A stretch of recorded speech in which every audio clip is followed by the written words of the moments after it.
Thank you very much, Thabo, for the opportunity to lead this panel discussion. I want to start with a little starting point that actually now cybersecurity is not something that we should talk about. It's something very serious that troubles a lot of organizations, a lot of countries. We have reached a point where we are seeing things like cyber warfare. We are seeing things like people can murder other people through internet. We have seen a lot of challenges. Big companies happen to fall victim to cyber attacks. Things like companies like Google, Microsoft, Facebook, and many other big companies falling victim to cyber attacks. So with me, I have Laikana, who is a CEO for Diamond Security. Also, I have Toba from Nigeria, and also I have Akole, and also I have Mark. So let me start with Laikana. I know that Laikana, we are sitting together at ICANN, and ICANN is playing a major or significant role when it comes to DNS abuse and so on to try to make sure that things are in good position. So before you get into post-COVID era, how the cybercrime will get into will be impacting and so on, how we can mitigate challenges after this COVID era. I would like you to tell our audience on what you think it constitutes a DNS abuse. Okay, no problem. Okay, thank you, Kileo. So, in fact, DNS abuse is composed of 5 broad categories of harmful activity insofar as they intersect with the DNS. So it consists of malware, botnet, phishing, farming, and also spam. About spam, spam is included when it serves as a delivery mechanism for the other form of DNS abuse. Okay, so who is responsible to address it? I think it's all the stakeholder, like the registry, and also the registrar. So what I can hide is that registries and registrars don't have the ability to surgically target the abusive part of a domain name or a particular page on that domain. The only mitigation tool a registry or registrar possesses is to disable the entire domain. Okay, and unfortunately, disabling a domain name is as powerful as its imprecise, especially when the DNS abuse occurs on a broader platform, forum, marketplace, or other domain shared by large audiences.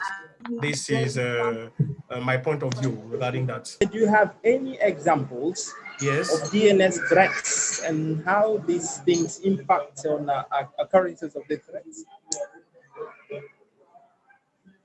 DNS threat, we can talk about farming. Okay, so farming is the redirection of unknowing users to fraudulent sites or services, typically through DNS hijacking and poisoning. Okay, and DNS hijacking occurs when attackers use malware to redirect a victim to the attacker side instead of the one initially requested.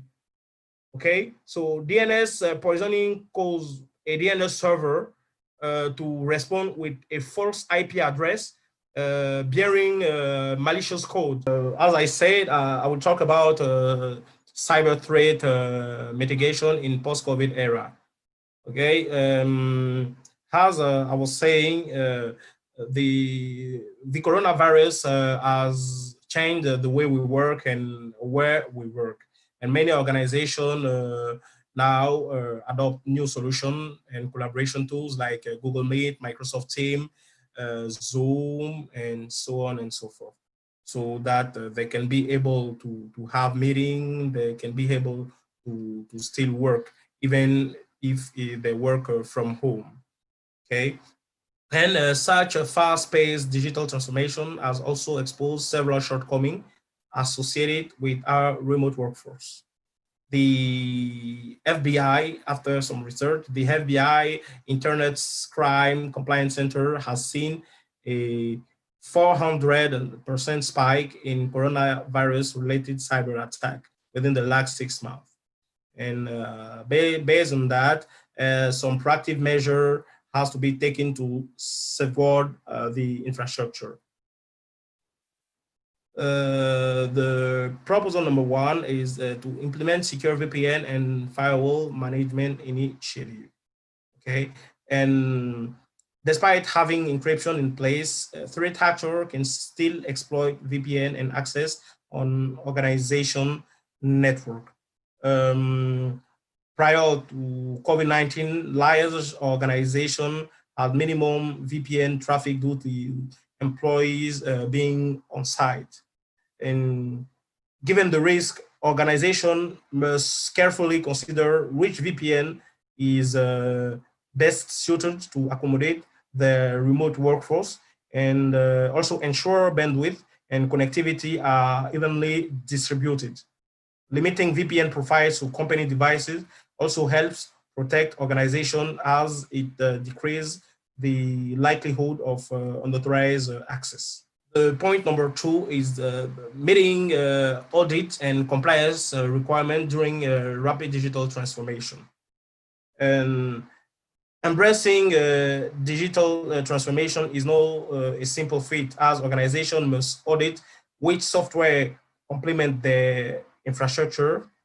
In digital transformation greatly expand the technology stacks and can include a wide swath of software for artificial intelligence, cloud technology, in industrial Internet of Things, and etc. So it's important for CISO to determine which is the best solution for the organization and consult with the respective team on how and if those selections can be implemented securely and in compliance. To avoid non-compliance, organizations must have visibility on their entire infrastructure, which include computer assets, network, security control, and also vulnerabilities. Point number 2 is securing cloud environments and managing cloud native security control. Cloud-based services are a major component of digital transformation. Okay, there are certain cyber agent practice that can limit the risk to cloud services, so critical to business continuity during these times. Utilizing encryption, okay, to protect data transfer at all touch point is one. Continuously monitoring for new vulnerability, threats, and change in exposure is another. Proposal number 4, it's outlining cyber risk management strategies to counteract COVID-19 and other cyber threats. While there is no pandemic playbook for cybersecurity professional, there are best practices that CISO can utilize to manage through the uncharted waters ahead. The first phase began with leadership as CISO, IT director, and other experts determining which assets are most critical to the business and how vulnerable they are to cyber attacks, malware, and other threats. The final phase is IT teams taking inventory of all applicable equipment, helping employees that experience issue with either hardware or software efficiently to keep business running smoothly. So, thank you very much, Laikana, for that very good presentation. I believe, Mason, you are there? Yes, I am, Kileo. Hey, can you hear me? Yes, I can hear you. How big is this DNS abuse problem? on your view?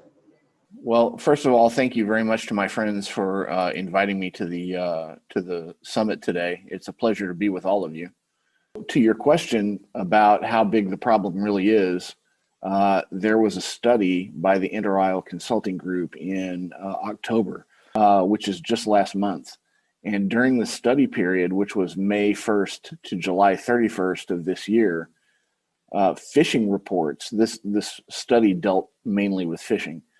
Phishing reports impacted over 99,000 unique domain names in 439 TLDs at 414 registrars. So of that total, Inter Isle identified over 60,000 maliciously registered domain names. The phishing problem is bigger than reported, although the exact size really is unknown. Part of the problem that we have is the over redaction of the WHOIS data due to GDPR is contributing to under detection of the problem. So the ICANN's Security and Stability Advisory Committee has advised ICANN that if DNS abuse is left unchecked, meaning it's not addressed, abuse and the cybercrime that results from it continues to victimize millions annually and reduces the trust in the internet, including the DNS. Now, progress has been made. There's a voluntary framework that you may have heard about by registrars and registries who are proactively taking up the issue of DNS abuse and trying to rid their namespaces of abusive actors. And it's had a measurable impact and it should be applauded, but unfortunately it's not quite enough to deal with the problem as it exists.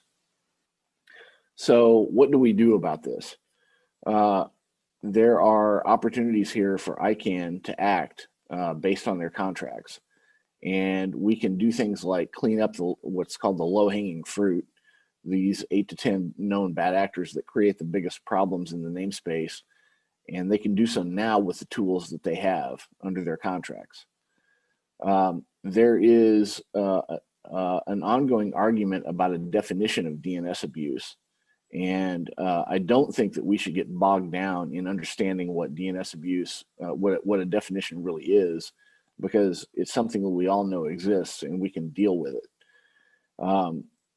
So let's not argue concurrently now or over, over what the definition of DNS abuse really is. Let's deal with the problem. We should consider incentives for those who are running clean registries and registrars, meaning financial incentives within ICANN for a break on registry and registrar fees. ICANN needs to be more proactive with its compliance function by using the tools that it has to go after the bad actors. Contracted parties, meaning registries and registrars, should be proactive with their mitigation and prevention efforts, meaning they shouldn't only mitigate DNS abuse after it happens, they should try to prevent it before it happens. And then we should equip ICANN with the tools it needs to enforce anti-abuse obligations. So that's my presentation. Thank you very much. Thank you very much, Brother Marcel Cole. I wanted also to ask you a little bit. You mentioned very good point towards the end of the presentation, that we need to think of preventing rather than waiting for the problem to happen then to fight about it. So what do you think, or on your view, what do you advise? What would be the best way to prevent it? Not only DNS abuse, but cybercrime at large. Some few points that we can try to advance so that we can be able to be on the safe side. The biggest thing that we can do is take action against known bad actors. There are known registries and registrars that contribute to DNS abuse. Part of the problem that we have is that ICANN is not willing to enforce their contracts proactively, and that's unfortunate because it really would do a lot to help with the DNS abuse problem. So I'm hoping that we can persuade ICANN to go after the bad actors on the registry and registrar side, so that the bad actors who perpetrate DNS abuse don't have an opportunity to leverage the DNS for abusive purposes. I hope that helps with your question. Thank you. Let me move on to Mokhtar. I believe, Mokhtar, you are with us. Now, what is the issue of cyber security now? First, I think we are in the current crisis of this pandemic, who has caused a huge strain in the global economy, and Africa also is among this country where the crisis is a negative impact on the whole economic area. Also, in Africa, when we note it during this crisis, the COVID pandemic has a cybersecurity relevance, something very important to note. And in this regard, cybersecurity become a major concern across the continent. During this crisis, we have people working on remote remote working, and also on e-learning. They work from home, and this one also creates a lot of issue of cybersecurity, because you remember there is a one conference of minister, and people hacked the network. It was, I think, on one of the platform. Yeah, and during this conference, they send out pornographic image during this conference of minister. Also, everybody use a computer, and it's more easy now to access to the confidential information from enterprise, information also from personal data personal information. Donc, with this COVID, also the cyber security has a big relevance. Also, there is another issue people ignore. It is this creates an incentive for state to intensify cyber espionage.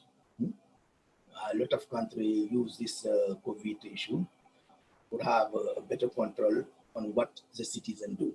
It is something very important. Also, the growth of cyber criminal. The growth of cyber criminal, we have two issues. First, during the COVID period, a lot of people lost their job, and now they focused on the cyber crime. Yeah, because the cyber crime is created by some engineers, some people who have a skill on this area.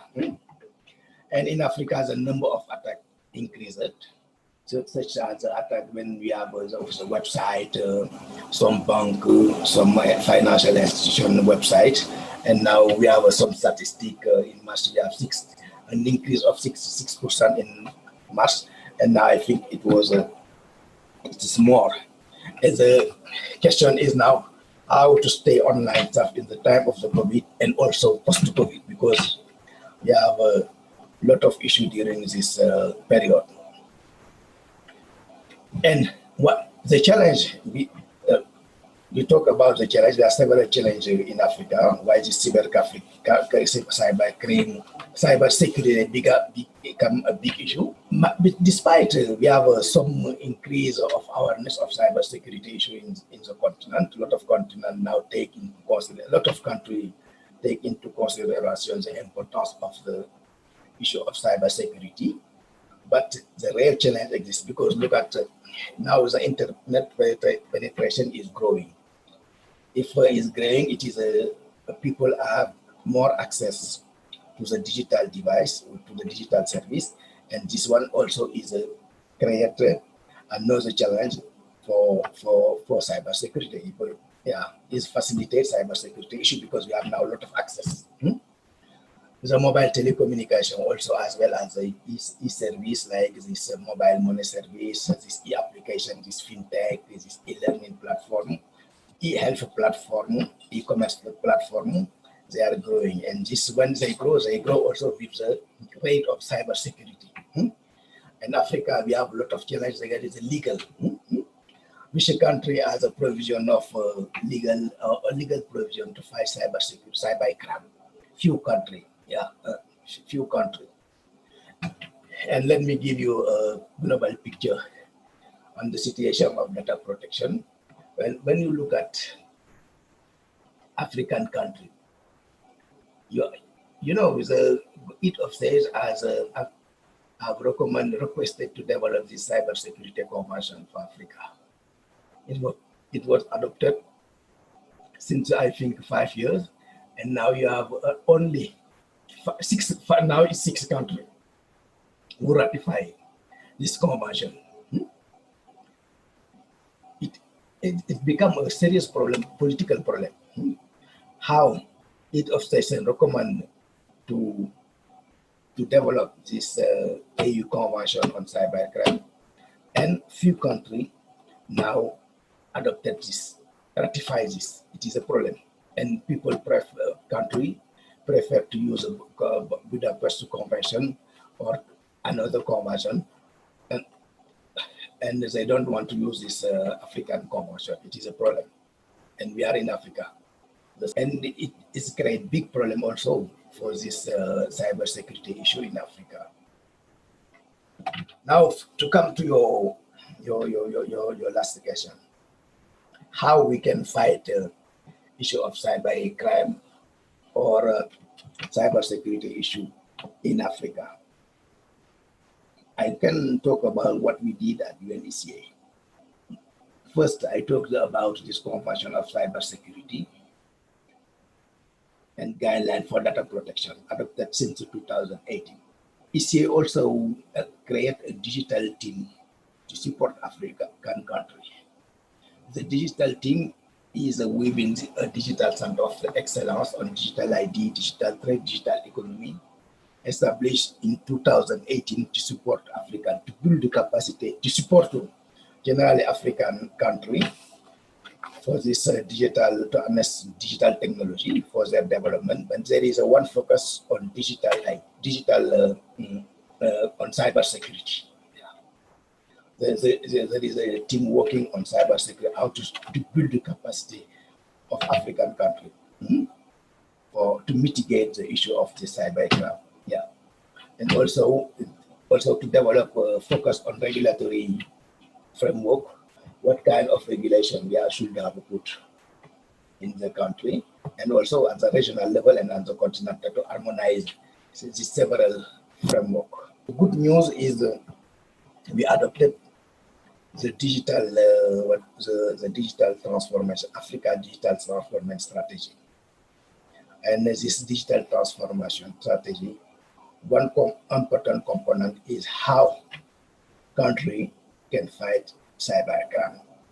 And it was adopted. Now we are in the implementation phase. And ECA is supporting a country to implement this digital transformation strategy in several areas. One of the areas is cybersecurity.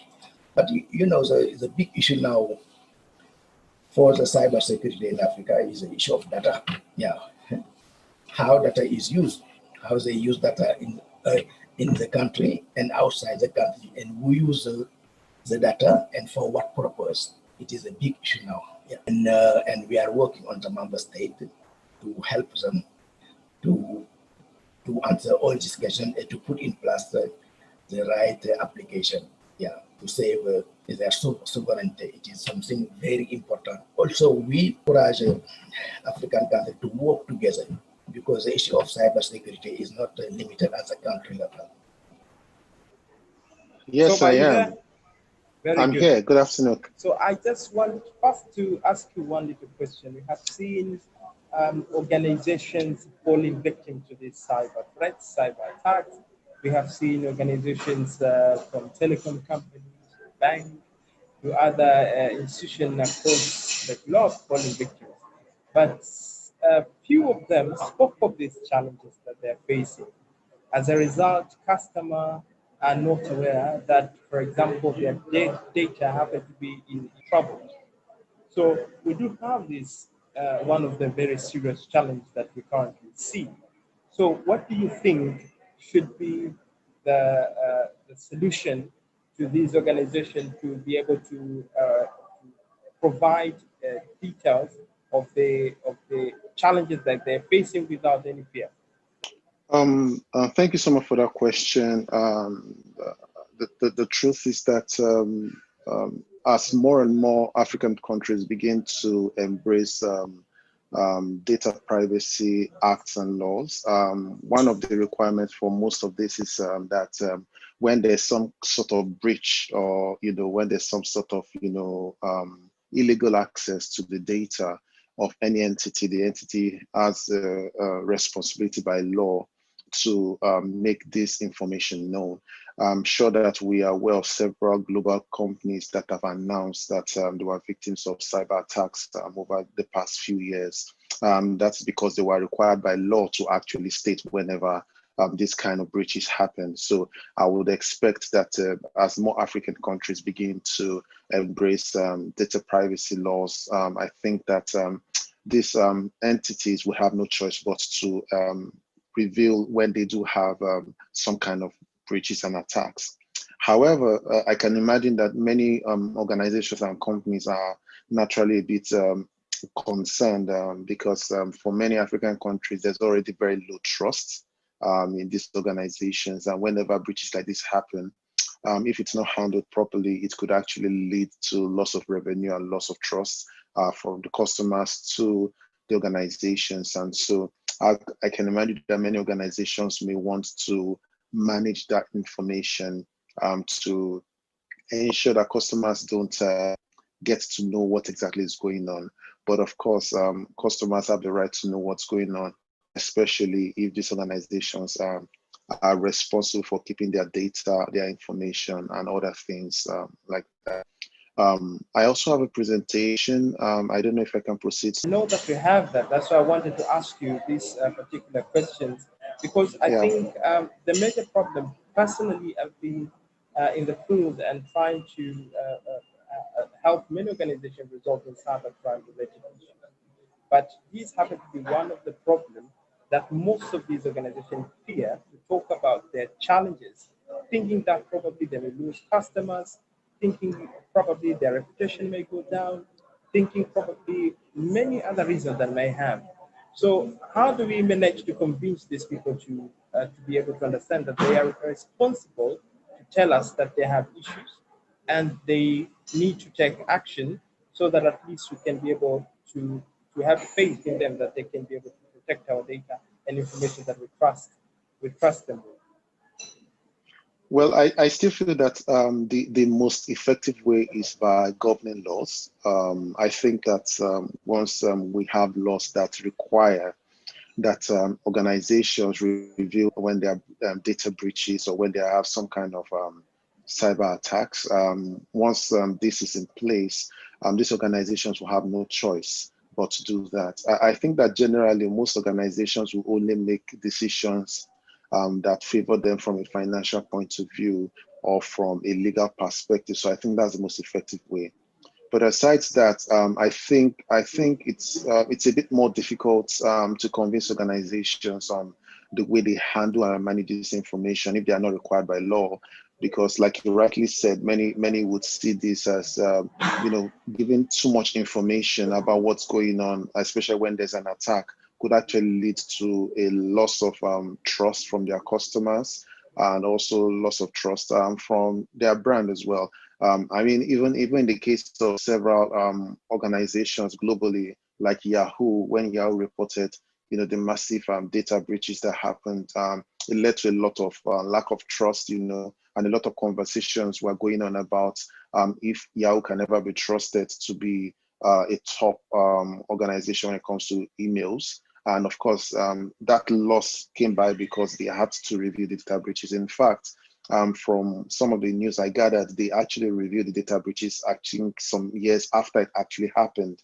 I can imagine, because we're trying to manage the information, especially because of the large-scale attack that they experienced. So it's a bit tricky convincing businesses to make this call. I think the most effective way is governments doing that. I also think that as we generally get to understand that every organization is facing one kind of cyber attack or the other, right? And every organization is doing everything that they can to continue to stay on top of it. And I think that when organizations learn how to communicate, especially the efforts that they put into to avoid this kind of data breaches, and also they can manage the conversation, because obviously it is much better if the organization talks about these data breaches than if a different party is the one that reveals that there was a data breach. I think once organizations understand that it's better that you manage the narrative, I think maybe that could also help to encourage businesses to be more open and more transparent about their processes and how they manage data breaches when they do occur. Thank you very much. Now, please, if you don't mind, proceed to the presentation that we have, which is cybersecurity and the responsibility of service provider. I don't have many slides, and I'll try to make this very brief. But just to put a little perspective, for cybercrime or threats in the cyberspace, and these are the top 4. There are many others, obviously, but these are some of the more common kind of threats and cyber attacks that we get, and that is increasing as we go on. Phishing, for example, really refers to when an entity or a website or anyone pretends to be someone they are not, especially when they pretend to be a reputable organization. And so you can imagine when a reputable bank has someone who pretends to be them, and also has the exact login page and encourages people to go there to log in or to reset their passwords. And this is a very, very common thing that happens, especially here in Nigeria. And you get a text message telling you something like, you know, that your ATM card is about to be delisted.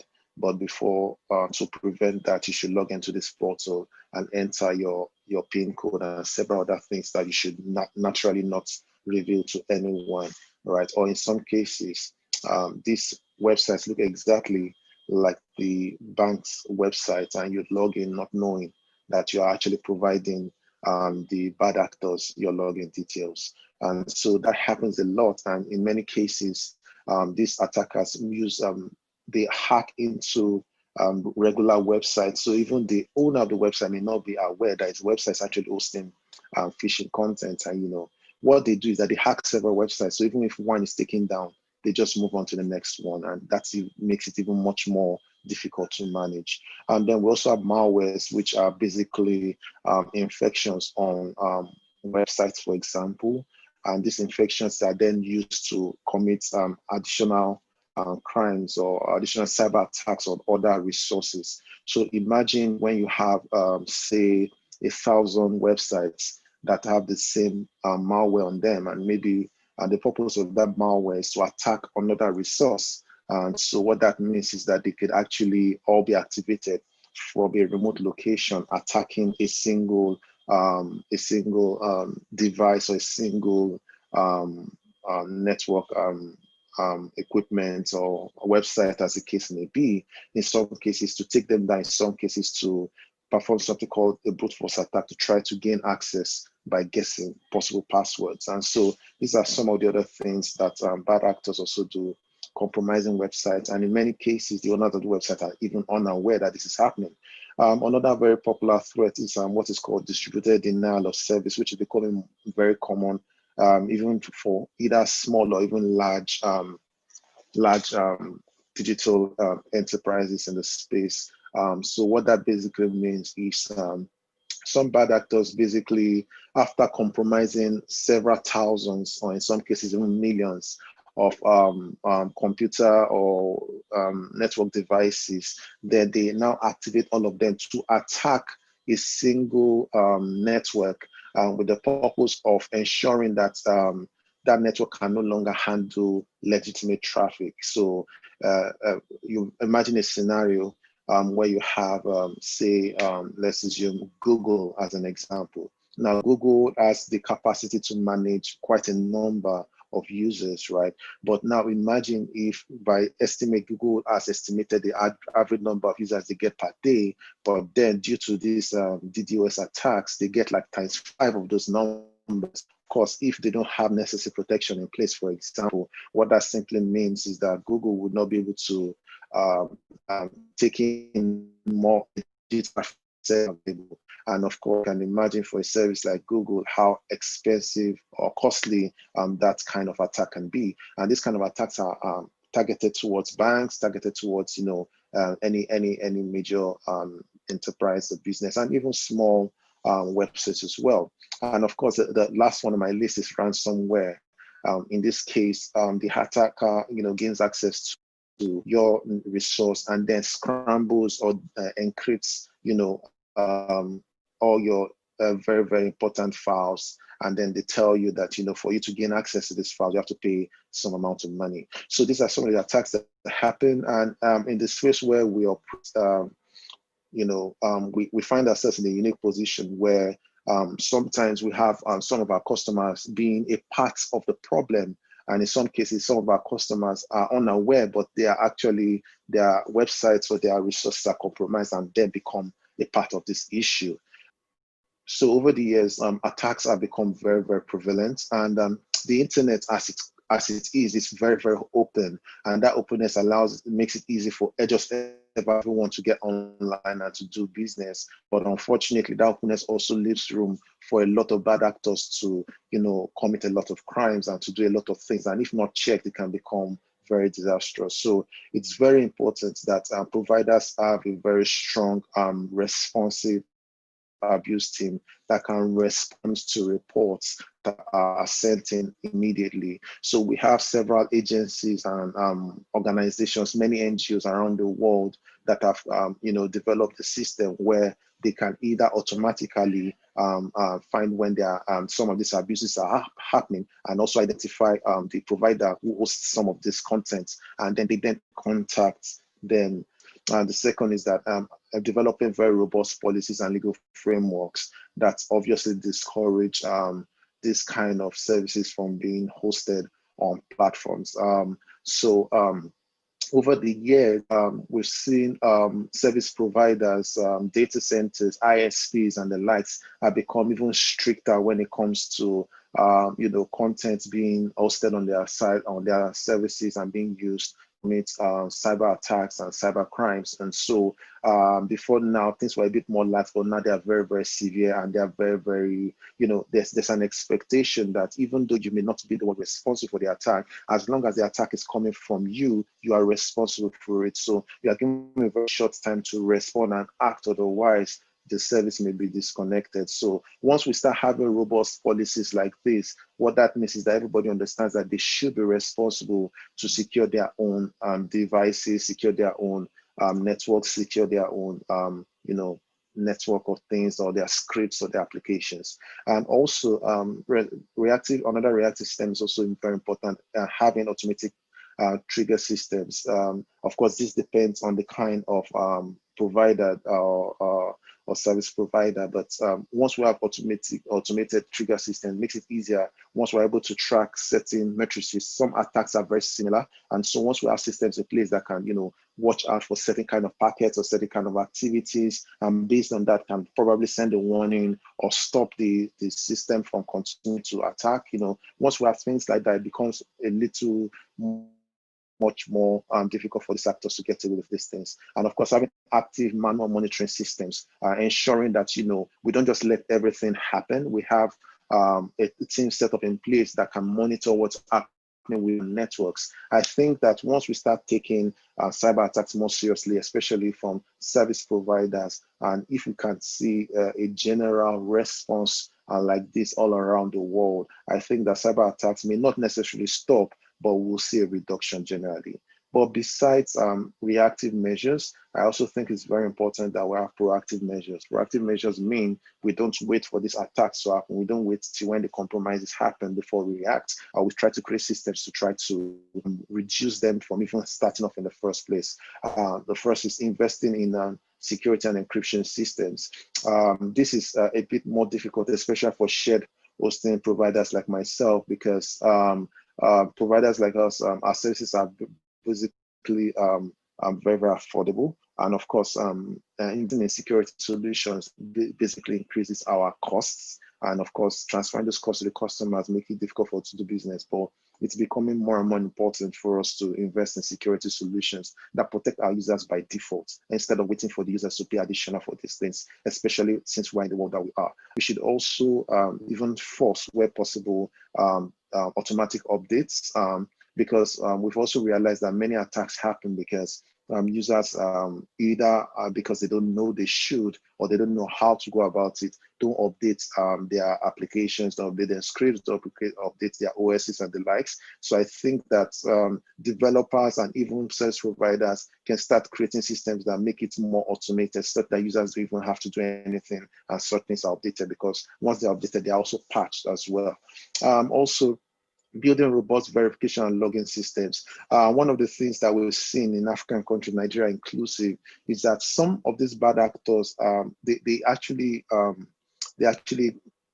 not afraid of being caught, because they feel that nothing will be done, because our cyber laws are not being enforced strongly enough. And so I think that once service providers are able to keep logs, especially logs that can help to track, how, some systems are compromised, or, there are people who are registering with them, getting valid information like IP addresses, like verified phone numbers, like payment details, things that are trackable, right? If there's a need to investigate those kind of attacks, it becomes easier to bring people to book, because I think that also it's important that these bad actors are caught and that they are, punished for these things. I think the more we do that, the more we discourage, especially these kiddie coders from, trying out these things. We should also be involved in the continuous education program of customers, letting them understand, because like someone said in this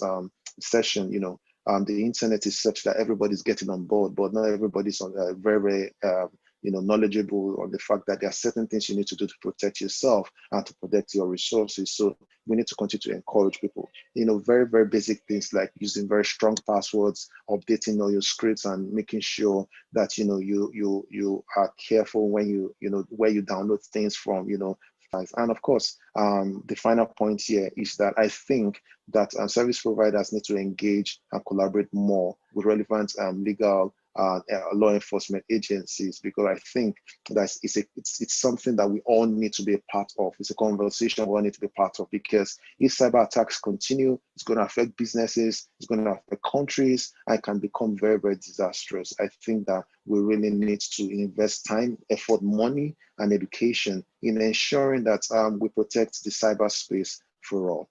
So thank you so much. That's all from me. Thank you very much, Toba, for very good presentation. So, Laikana, I'm sure you can hear me. Yes, Laikana, I want to ask you a quick question. Is it possible to use AI for the detection of these new child abuse materials? And if there is any possibilities, to what extent? Okay, thank you very much. Okay, regarding child abuse, in fact, yes, AI can help. Okay, some solution can help, but solution is not only not the unique solution. Using technology is not the unique solution that we have to use. Okay, with AI, we have to be focused also on security awareness. Okay, security awareness to the parent of this child, but also we have to educate this child also in a less technical way. Okay, with some cartoon and all those things. This is a kind of project that actually from my side in my company we are working on that for child abuse. To educate them, to educate child about all the I think in English we can say danger, right? All the risk regarding internet, okay, all the risk online, and we can educate them with some video, some cartoons, some image. Okay, so security awareness, we can target them, and also their parents. Okay, because if the parents are not educated, it will be also difficult to for the child to get this information regarding this risk. Okay, so AI can help, but we have to, we need to add security awareness too. Okay, thank you very much, Laikana. So you think AI cannot support us because we are trying to see whether AI or artificial intelligence can be able to simplify our work. Do you think it cannot support us? Can you repeat, please, your question? I'm saying that we are trying our level best to see if artificial intelligence may help us to remove or to reduce the challenge. So do you think it cannot really add value in supporting our initiatives? Yeah, it can. Of course, AI can help, but for me, we have to go. We have to go beyond it. All right, thank you very much. Okay. Okay, Mukhtar, I believe you're there. My question is, when it comes to capacity building, UNECA, what have you done and what do you think should be done so that at least we can have a good number of people or in the field of cybersecurity that they can help us or they can support us making sure that things are well done when it comes to fight cybercrime in our country? Okay, I think capacity building is a very important for the fight issue of cybersecurity. You know, as a previous presentation touched upon several issues regarding cybersecurity, regarding capacity building, because you know we don't have skills on on the development of the network readiness and also in the network management. We don't have enough skill. How the flow of data vehicle around the networks. It is something very important. On what to call it, on the cryptographic also, we don't have enough skill for that. How to protect our data. Yeah. If somewhere where we need to build the capacity building, as well as also the management of the infrastructure, of the critical infrastructure as well, is something very important on the cyber security. And why we have several activity on this, and also to strengthen the skill, also the issue of organization, how to organize also at the government level to fight cyber security, what kind of action we should put in place. Because several countries you have this, what call it, National Informatic Agency or governance of IT, and also you have the Minister of IT, and you have several institutions. This institute talk about cybersecurity, but there is no harmonization of the intervention of the state for that. And when we talk about capacity building, it's not just for the government, because we have a capacity building for the government, for the private sector. Okay, now what I want to know is, do you have any initiative when it comes to capacity building? Now, when you come to cybersecurity, we have the Digital Center has initiated several activities on cybersecurity. We have this capacity building. We have one platform for decision maker to discuss about the issue of cybersecurity. This is for the decision makers. They can discuss, and also we can build their capacity on this. It is one we can have at the ECA level. Thank you very much. Thank you very much, Maktar. So on my side, I wanted to close up like this. Cybercrime is real. It's not something that we should think like it may not happen to some of us. It's just a matter of time. Everyone will be attacked at some point. So what should be done is to make sure that we put a lot of effort to make sure that we fight cybercrime as much as we can. And among the things that we should consider, make sure that we raise awareness to our people, so that at least they'll be able to understand the threats around us and how they can be able to be the first responder to those threats. Number two, the story of capacity building is very, very important. We have a lot of initiatives. We have online platforms nowadays that are providing technical skills and other skills related to cybersecurity. I encourage people to have a look at it. And also the story of collaboration, because one of the big problems that we have seen among different countries is that we lack collaboration. You find that a company falls victim today and another company falls victim to the similar attack that a previous company fall victim to, simply because they never share intelligence information and collaborate. Also, we need to think about legal frameworks. I work with Cybercrime Unit in Tanzania, and during my time at Cybercrime Unit, we had a bigger challenge when it comes to legal framework. How do we prosecute an individual who committed cybercrime? So the story of legal become a bigger challenge, and I believe most of African countries have a lot of problem when it comes to legal framework. If they are there, then they don't really follow them, and some of them they don't even have them. So I think this is something also we should have a look at. And lastly, but not least, we should be able to make sure that we invest as much as we can when it comes to different detecting tools. We have a lot of tools when it comes to detecting, preventing, and the like, so that at least those tools will be able to simplify our job of detecting and preventing these cyber attacks. After saying so, allow me to close this particular panel discussion. I believe I don't know whether we are still on time, Kayode, or any other secretariat on that end. Yeah, I think we're on time. Maybe since you're through with this, we can just go ahead with the next session. The vice chairman is there. The chair. Okay. Okay, thank you very much. So after saying so, allow me to close this particular panel discussion. Again, thank you very much, Masan Pole, the incoming chair for ICANN.